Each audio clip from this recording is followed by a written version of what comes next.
Salamat, Claude. Salamat, Claude. Yes. And actually, even yung mga timings niya kanina, when to initiate, when to dive in. Siya yung walang pangtalon pero nakakaabot din dun sa likuran. So talagang ang daming kailangan pagtuunan ng pansin dito ng TNC na nandun ulit sila sa blue side. Oh, no. Sila na mismo ang nagtanggal ng Marcel. I don't know. This is a bit confusing for TNC. I gotta be honest. Now that you ban Marcel, it does open up a lot of good things for TNC still. Siguro ang niisip nila dito is kailangan nilang kunin yung isa sa mga problematic hero na meron ng Team Falcons, which is the Claude. But since you remove the Marcel, you open up the world of hate of giving Kyle the Suyo. Lalo ngayon, ako medyo kinakabahan for TNC. Nasa Midnight of Explained, sobrang dami. Bukod sa Suyon, dami pang na-open up na pabor para sa Team Falcons. You have the Harley as well na pwede pang lumabas muli. And interestingly enough, sila pa yung magtatanggal ng Terizla Midnight. Very rare kung makita ang tinatawag kong international placeholder XP na nasa first phase ban. Tama naman.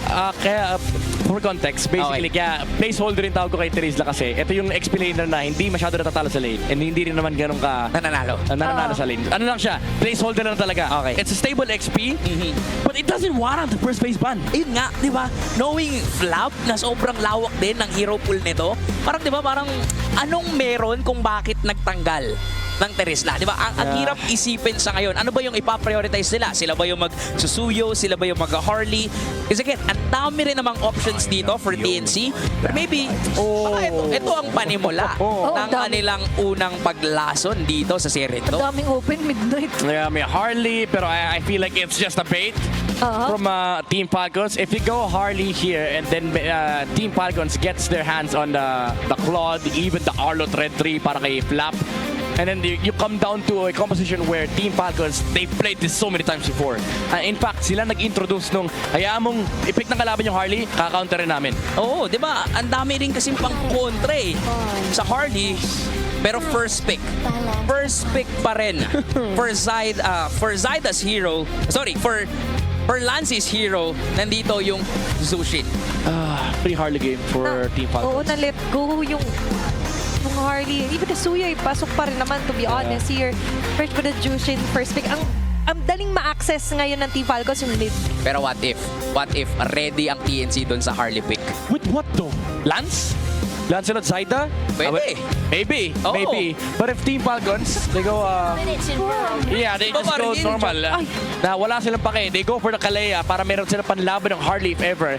And then now, whatever you pick on XP, doesn't matter. They can shut down Trimar with this Guinevere and Kalea combo. Nung game number 1, hindi nila nakuha yung combo na to. Kasi instead of the Terizla ban, they banned the Kalea on the side of TNC. Now, it's harder for TNC to choose a jungler. No matter where you go, no matter what you pick, Kalea and Guinevere is gonna be a problem. Yep, ito na yung tampisaw sa tag-init eh. Unang irit para dito sa Team Falcons. I do love na whatever happens sa first or sa Red 3, Red 4, Red 5 nila, yung dalawang to deadly enough to counter out yung mga plays sa objective game. Now we see the Suyu and the Claude. But I believe mas lalo lang humirap yung buhay nila. Actually, mahirap din talaga. Kahit, again, yung pinoint out ka ni Midnight dito, kahit anong heroes yung bilihin ng TNC, medyo mahihirapan sila. Pero mukhang kailangan nating ibigay yung comfort na para sa mga players nila. Yeah. Nandiyan pa naman yung carry, pero baka i-flex na lang nila yung, hindi naman flex, pero i-relegate nila yung gold sa second phase kasi ang dami pang available. Nandiyan pa yung Harriet, nandiyan pa yung Moskov, even yung Clint. Na for the longest time, ang tagal ko nang hinihingi kay Super Marco kasi isa siya sa mga nagbalik ng Clint sa meta. Pero for some reason, hindi niya ginagamit. So for Team Falcons, I like so many good heroes here. Uranus, Alice, Arlot. But instead of that, they go Moskov. Okay, classic. Sabi talaga ni Super Macmacmin, hindi ako Super Macmac today. Let's just play classic MLBB, classic Falcon strategy, super macro ang kanilang gameplay. Lahat ay gagawing Torre. Lahat ay gagawing minions, lahat ay gagawing farm for Super Marco on this game. Going to the bans para dito sa second banning phase natin. Wala pang hero si Chakno, wala pang hero si Trimar. Nire-respeto yung mga OG heroes dito ni Chak Mamba. I like this. I like this. I think Eve's coming to Red 4. Either Eve or Valentina or even the Farsa. Tinanggal na nila yung mga counter-engage heroes wala na yung Phobius, wala na yung Atlas. Maybe they target ban Chakno in the second phase para at least talagang kumpletong tanggal yung mga heroes. Something like a Gatot or a Hylos. Pwede nilang tanggalin mula dito kay Chak Mamba. Kasi kung hindi, yun yung automatic na magiging Heaveneer para kay Chakno, no? Pero now, they're eliminating some setter fighter heroes here para kay Flop. But I believe kahit nga ngayon magpakita ng pakito, lapo pa rin si Flop, gana. Now, they remove the Uranus instead of just focusing onto Chakno's heroes. Oo nga, parang naging target pa talaga dito si Trimar. 'Di ba? Pero what if nga makita natin dito yung mga Kufra nagbabalik, 'di ba? Alam mong ang hirap paganahin pero Chakno kasi yan eh. Oo, Diba, parang makaka-expect ka ng mga miracle sets mula dito sa kanya. Yeah, if trip niya gamitin, hayaan mo si Chak Mamba, let him play, let him make sets, let him cook indeed. And for Team Falcons, I think the idea here is baka iniisip nila kulang sila sa damage ng early game, especially if TNC gets their hands on the Uranus. But the thing is, there's a lot of XPs that also fit the same criteria. If they pick Alice or Yuzong for TNC, it still is the same problem. So tinanggal na TNC yung comfort ng Valentina from Haji. But again, there's a lot of open heroes. May Eve pa, may Farsa pa.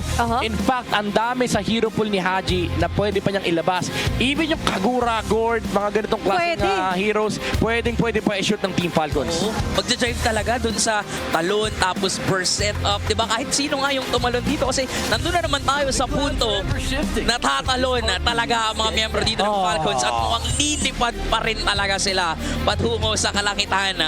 Flop using this Sora. So, eto rin, depende rin sa trip niya kung magsiset up pa siya o mag-deal siya ng damage against TNC. Saka dinaan ni Moody ni Coach Moody sa linyahan, nakabisado ko yan. Walang Valentina, insta-pick Sora. Diba, Kabisado niya na yan eh. napabuti pa sa kanila yung pagkakatanggal ng Valentina dito. Yes. And for Team Falcons as well, sobrang nakakatakot na crowd control, sir. Yes, yes talaga. Yes. Ang dami nilang kinuha dito to the setup na para bang early game pa lang ay binibigyan na nila yung option ng TNC na kung ikot kayo, ito agad yung baraha namin. Any Alice? And you mentioned may mga Alice pa naman na open. Now they give the Kali to Chakno. Okay, what do you get on Haji? Kailangan nila ng damage laban dito sa Alice. Maybe the Lunox, Kagura, Lilia. Farsa's still okay, I guess. Pwede. Yeah, go Farsa. There goes the Farsa. Parang again, kahit anong ibigay mo kay Haji, sa swak talaga, mag-drive talaga sa composition dito ng Falcons. Pero again, for TNC, kailangan nilang itagusto. Kailangan nilang paabutin sa game number 3 para nandun pa rin yung chance na makapasok sila sa playoffs. Ito na ba ang simula sa kanilang paglason? O talagang ipapakita sa atin dito ng Team Falcons kung gaano sila kumambak at kung anong Falcons ang meron ngayong Season 17? It's all about the picks din dito eh. Kung etong draft ba na ito makakapagpasalba, is it going to sink SYNK or sink down TNC pagdating sa kanilang run ngayong Season 17? Yeah, it's a hard road again for TNC.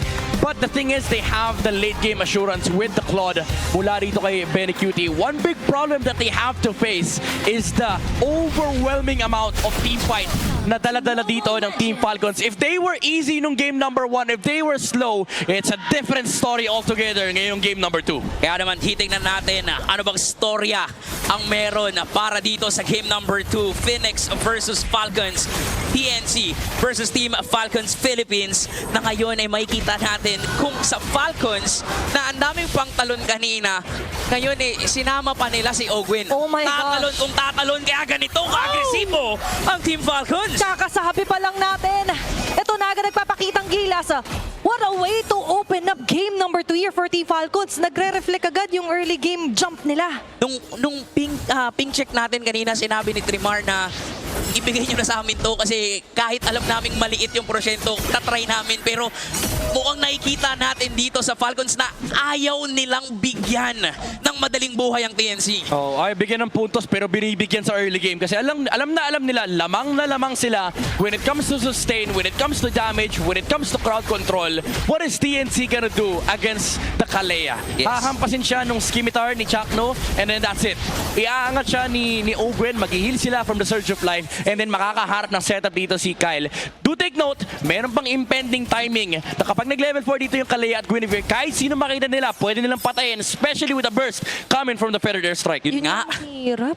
Oo, di ba parang pag nakakita tayo ng level 4 dito sa Falcons, alam mong a-action na talaga to. And mukhang minamata ulit nila si Trimar. Kanina nung game 1, bago mag-spawn yung turtle or kakaspawn lang ng turtle, binigyan agad nila yung explainer dito ng TNC. At mukhang hindi ganoon yung mangyayari sa game na to, pero naka-ready ang Falcons na bumanat ng miyembro ng Phoenix Army. Grabe, sobrang smooth ngayon ng galaw nila sa mapa. And even Dahil Falcons, doon makikita man si Haji, mapa-flicker out, wings by wings out.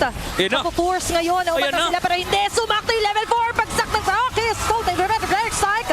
Habang isa pa yung nakagilid naman si Lancy, ay, mabubura nga ba? Hindi makakalitas, pero sinundan pa rin ang Ay. snap. It's going to be a kill onto him, pero trade. Benny? Yan ay going to be the buhay of Lancy. Habang si Benny Cutie naman mapipilitan sumama the Blazing Duet, pero wala pang enough damage. It's going to be Lancy for Flapa. Habang yung turtle ngayon ay buhay at sinisimulan pa rin, wala pa naman nakakasecure. Tama. Ilalaban pa rin ang dalawang teams itong Turtle. Maagang rotation coming in from Benny. So may iwan doon sa baba si Marco, pero ganito ka-agresibo ang Falcons Oy, ngayon. Hindi, sumama na nga si Marco eh. SOD will hit. 5 miyembro ng Falcons ngayon ang kasama sa flight just to take down the single turtle.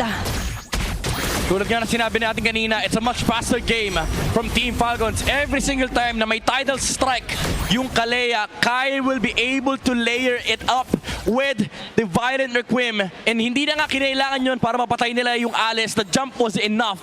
And sabi ni Super Marco, Benny, tapos ka nang sumama, ako naman. And even yung damage output ni Flap, ito natin, di ba, parang kahit wala si Haji kanina o ito si Flap, ang trip niya ngayon eh mag-Thunder form. Yes. Di ba? Oh, enough yung damage dito ng Falcons. Tsaka yung layering lang, yung understanding ni Ogwen pati ni Kyle sa combo, hindi nga kinailangan yung Tsunami Slam, men. Yung knock-up lang sa Tidal Strike, enough na para ma-set up yung crowd control na manggagaling dun sa Guinevere, and that allowed Team Falcons to actually start the fight, and saktong-sakto umabot yung level 4 ni Haji. Nagkukumahog siya, nagmamadali siya na patayin yung minion wave dun sa XP lane para lang makakuha niya yung Predator Strike. Tsaka napabuti pa yung parang mission fail successful kay Haji. Kanya level 3. Sakto nag-level 4. Wings by wings out. Napa-flicker siya. Although nakapaglatag pa rin siya ng Predator Strike. So it's a win condition for Team Falcons. Sasabay Oh. talo na naman para kay Kyle. Kakasabi lang natin doon. Mama, No wait SOD. for no one. SOD ay tatama na rin. Zaida going for the trade. Ogwen ngayon ang babalik ay papalik. Benny Cutie will kill as well. Grabe nakikipagsabay ang pilit din ng TNC. Talagang we rise as one kasi nagsasama-sama sila. Yep. Dun sa gitna, dinadaan nila sa bilang yung pag-atake dito sa mga Falcons. Medyo masyado nag-enjoy yung Team Falcons sa mga pantalon nila kanina, and hindi nila nasilip na ang daming susukatan ng pantalon doon sa may mid lane. 4 yung nakasalubong nila, but it does allow a lot of space for the side laners. Pero ang kinaganda naman for TNC, it is at least napupull back nila yung kalamangan ng Falcons. Uy, grabe ka naman talaga, Kyle! Mag-isa lang si Benny doon. That's a double man setup here for Team Falcons. Sabi nga ni Midnight, di na to mag-aantay pag may nakita. All in agad para sa Kaya kanila. nga gumamit pa ng BMI pero wala kasing Purify kanina si Benny. Yeah, and ang kinagandahan dito for the gameplay ng Team Falcons, na-realize nila, okay, ang daming numero sa mid, doon tayo sa side lane bumanat. Oo. At ngayon, kakasabi pa lang natin na non-stop banat here para sa Team Falcons. Kyle eliminated agad. Dito pumapalag ang TNC. They rise as one. A family that sticks together will get the kill together. Yes, at may tatay nila itong laban na to, end of 5-5. No way! Pero may sibot, Oo. hinaharangan. Alam ni Trimar na anywhere around the map, pwedeng dun manggaling yung sibot dito ni Marco. Tumigil talaga eh. Alam ng TNC. Sabi ni Benny, gawain ko din yan eh. Dati ako Moscow main eh. Well, hanggang ngayon naman. But for TNC, again, there is the strength of having so many numbers in the middle lane. Kaldo! Ngayon, makikipagsabay. Ito na may setup. With the Predator Strike, Zapata. It's going to be a 2-man takedown para sa Team Falcons. Saan namatay si Zaida? I think nahuli siya doon sa ilalim ng torre. Inaabot siya ng shifting skies mula ni Flap. Na-cancel din ata yung isang blade search Okay. mula kay Zaida. Oo. At ngayon minamata ng Falcons lahat ng pwedeng kunin dito. Si Super Marco nung may mga kaganapan sa taas, inumanakaw din ng mga green camps dito sa jungle camps ng TNC. At makikita natin na lamang talaga siya when it comes to gold, when it comes to resources and items dito. Dalawa na yung items niya. Itong si Benny, isa pa lang. Oo, pare si Super Makmak ayaw niya mag-agree. Sabi niya, kayo lang yung aggressive ngayon. Super macro pa rin ako. Kasi kailangan ko ng farm. May late game din yung TNC pero mas matindi yung late game dito ng Team Falcons kasi again, super overwhelming ng kanilang team fight. And one thing na kailangan isipin ng TNC, pagdating sa mga Lord fights, may macro advantage ang Team Falcons with this Moskov in the game. Ayun na, hinatak na. Kakasabi pa lang natin yung advantage nila when it comes to the macro. Micro, sakop na rin nila. Gwen, ngayon ang pinagdidiskitahan. Pero that's so Gwen Mas enjoy niya nga yan sa kanya nyo binubuhos lahat ng resources nyo. Totoo din Di ba? Samantalang ibang miyembro dito ng Falcons, again, nakafocus lang dun sa side lanes. Nakikita natin, nag-group up ang TNC. Dinadaan nila sa bilang, pero dinadaan din sa side lanes dito ng Falcons and nakaalalay si Kyle. Depende rin sa trip ni Kyle kung kanino siya tutulong. Kaya dito mo makikita yung difference ng approach sa MLBB na minsan may mga composition kasi na may mid prio, pero dito ang gusto kasi ng Team Falcons, diyan kayo sa mid, papush ako ng side lane, if you react, then dun makakahanap ng opening sila Ogwen and Kyle na makahanap ng pick-up sa may middle lane. May turtle na naman. Buwang lalaban, maganda yung pwesto ni Chuck dun sa likuran, pero nakita siya dito ng Team Falcons. Pinipili talaga nila na magkagulo.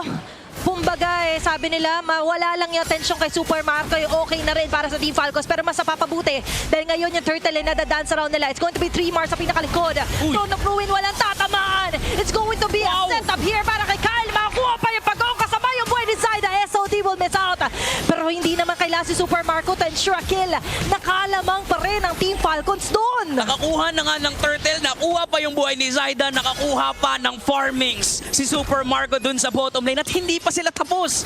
Kukuha pa yata sila dito ng purple buff. Again, this is the overwhelming aggression na meron yung composition ngayon ng Team Falcons. Hindi sila titigil hanggat up yung abilities ng Guinevere at pati na rin nung Kalea. Isang angat lang, isang tidal strike lang mula kay Ogwen na pigilan nila dito si Zyda to get the turtle. And ang masakit kasi dun, dalawa kasi yung angat niya. So ang daming option ni Kyle na gamitin yung kanyang ultimate for the combo. Oo, sobrang nag-drive talaga yung composition dito ng Falcons and yun din pala siguro yung rason kung bakit kapag kalaban mo yung Falcons, kailangan isa sa mga ban list mo itong Kalea ni Ogwen kasi alam din talaga nila kung paano nila i-maximize to. Grabe yung 6 ni Super Marco Sumati Chuck no ngayon nasasalunan, ang dami siya magagaling kay Ogwen. Nandun yung balibaga. Kaso babalik. What a great vantage point para kay Super Marco. It's going to be 3 more na matatanggal nila. Yung abang ay nabaliwala. Sakto Tori bigla para kay Super Marco. All is going according to plan para sa Team Falcons. Medyo lumilipat ng kama si Super Makmak. Medyo nakikita natin yung aggressive na Moskov and this is because of the fact na Flicker! Sabay feather their strike to secure a kill. Talagang pinapakita dito ng Falcons kung gaano sila kagigil. The KDA machine is back! At ngayon, kasama niya ang Falcons. Nagsisimula na naman ng runway. Holy Shields on the middle lane. Ay napop na rin ang Team Falcons. Grabe yung tapang nila ngayon.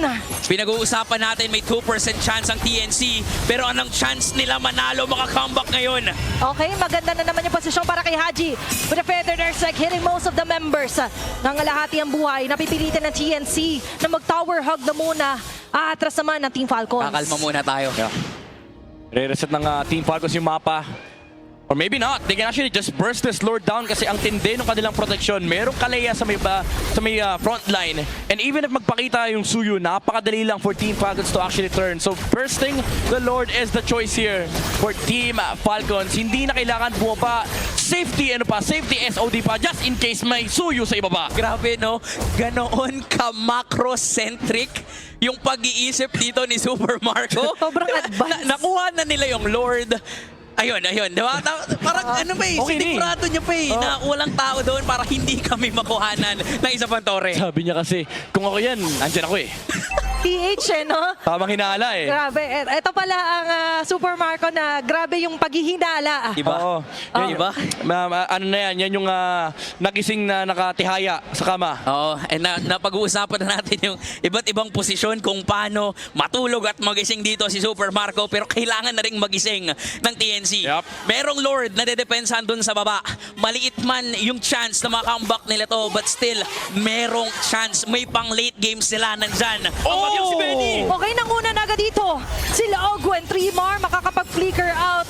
Kaso sobrang laking info noon para sa Team Falcons, lalo na't may kasabay silang Lord na ngayon ay kakatok na rin sa base ng TNC. Nandito, kumpletong 5. May kasamang Lord. Talon na naman! Ito na naman yung combo nila Kyle and Ogwen with Patrick Quim.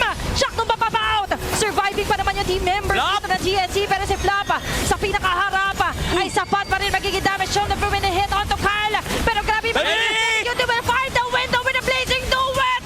Pero don't close. Ang cost niyan ay mapapatay niya si Super Marco. That's a very high risk, high reward play para sa TNC. 2 for 2 trade at mukhang pinaparamdam ng TNC na kaya nilang lumaban. Kyle! While with the Quim, Kyle on the two members. Pwede buhay! Kasama si Zaida. Nabuhay pa siya doon. Thanks to Benny Cutie and Trimar as well. Pero kung sakaling tumagal pa, may mga nakaabang kasing tropa doon si Kyle. Pumupuso pa rin ang Phoenix Army. Pinaparamdam pa rin na hindi sila susuko hanggang sa dulo. Nagpaparamdam yung bagyo. Napakagandang blazing duet mula dito kay Benny Cutie. It started off as very good for Team Falcons. Binigyan ng combo meal yung TNC with the title strike and Violent Requiem. Pero because of the tower and wala rin kasing minions ng Team Falcons, Yep. they suffered so much damage from the turret. And then after that, they lost the Lord. Nawala yung tempo ng kanilang team fight. And nagpumilit si Flap and si Super Marco na patayin si Chakno and pati na rin si Lancy. And nahanapan ni Benny Cutie ng butas yung Team Falcons. Nakita niya yung mata ng bagyo. Flash news, mag-ingat po ang lahat kasi meron ng nagbabadyang bagyo. Nararamdaman na natin si Benny pero naramdaman din yung SOD. Makakatakas pa rin naman pero hahabol pa rin ang Falcons. Okay, nagmamadali na rin dito si Flop! With a Set up. setup transform, tapos si Kyle talo na rin sa pinakaharap. Ito na naman yung baba nila, napapaligid na si Trimar. With a throw down, Naman. throwing, connecting on the two members. Pero hindi siya masyado Benny? makakatagal pa. It's going to be Benny? a second flight. Benny, cutie again. Benny? What? Ang ganda Ayun rin si lang. Flop. Pero si Super Marco is still alive and kicking and shooting those kills. Si Lancy na lang ang matitira at ngayon ang Team Falcons ay nagbabadya ng tapusin ang pangarap. They will go for the all-in and a possible 2-0 sweep para sa unang araw ng week number 8. Tutuloy sa paglipad